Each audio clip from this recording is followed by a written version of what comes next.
Kami dari kelompok 2 Rekayasa Hayati akan mempresentasikan laporan penelitian kecil kami dengan judul ekstraksi senyawa antibakteri dari daun tomat menggunakan metode maserasi dengan pretreatment solid fermentation oleh Aspergillus cerevisiae. Kelompok ini terdiri dari Andi Fifnvaldi, Saidinda, Amudra, serta Fiona. Pendahuluan. Daun tomat memiliki kandungan fenolik yang dapat berfungsi sebagai zat antibakteri. Pada studi kali ini dilakukan pretreatment solid fermentation sebagai proses dari klinifikasi. Proses yang sering dipilih yaitu dengan menggunakan metode maserasi dengan variasi pelarut. Berikut adalah tujuan dari penelitian ini. Tinjauan pustaka.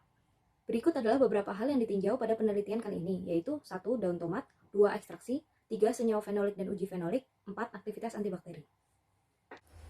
Selanjutnya adalah bagian metode.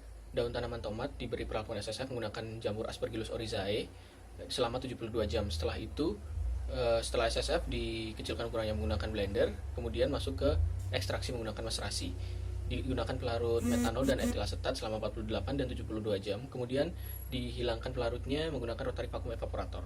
Ekstrak yang didapat kemudian diuji fenoliknya menggunakan metode Polincio-Chalto dan uji mikrobanya menggunakan metode Kirby-Bauer. Berikut ini merupakan neraca massa proses ekstraksi daun tomat tanpa fermentasi. Daun tomat sebesar 4 gram menghasilkan 0,56 gram ekstrak daun tomat dengan yield kandungan fenolik yang didapat adalah 0,104 gram per gram ekstrak. Artinya, pada percobaan ini didapatkan fenolik sebesar 0,058 gram. Kemudian untuk percobaan dengan fermentasi dapat dihasilkan 1,1 gram ekstrak daun tomat. Yield perolehan fenolik dengan fermentasi meningkat 103%, artinya didapatkan total senyawa fenolik sebesar 0,118 gram.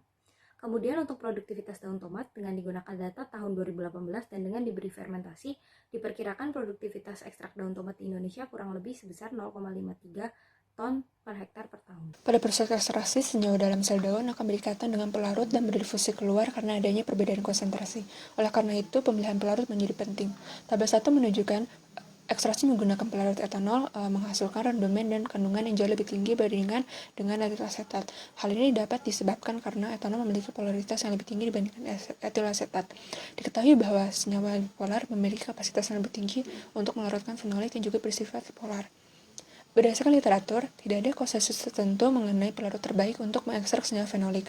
Namun, berikut beberapa faktor yang dapat digunakan untuk mempertimbangkan pemilihan pelarut, yaitu selektivitas, polaritas, titik didih yang rendah, reaktivitas yang rendah, viskositas yang rendah, serta stabilitas. Secara umum, berdasarkan hukum kedua Fick mengenai difusi, peningkatan waktu ekstraksi dapat meningkatkan perolehan ekstrak secara kuantitas. Semakin lama ekstraksi, semakin lama kontak antara padatan dengan pelarut sehingga akan memperbanyak jumlah sel yang pecah dan bahan aktif yang terlarut. Kondisi ini akan berlanjut hingga tercapai kondisi keseimbangan.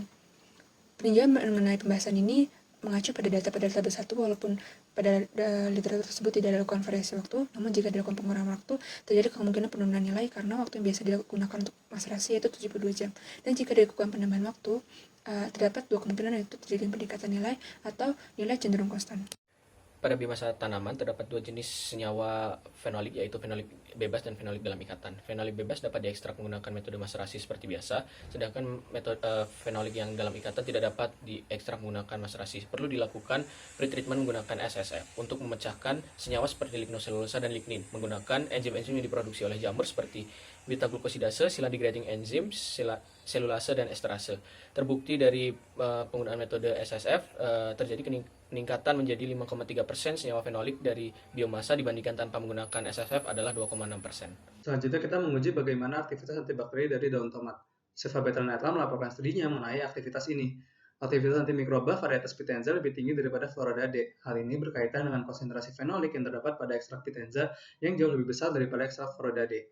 Pada konsentrasi rendah, senyawa fenolik dapat mengaruhi aktivitas enzim.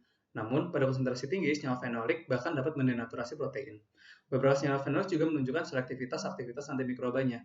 Seperti quercetin yang ada di ekstrak daun tomat itu lebih efektif pada bakteri gram positif. Quercetin bekerja dengan memengaruhi permeabilitas membran sel yang dapat menyebabkan kebocoran senyawa intraseluler.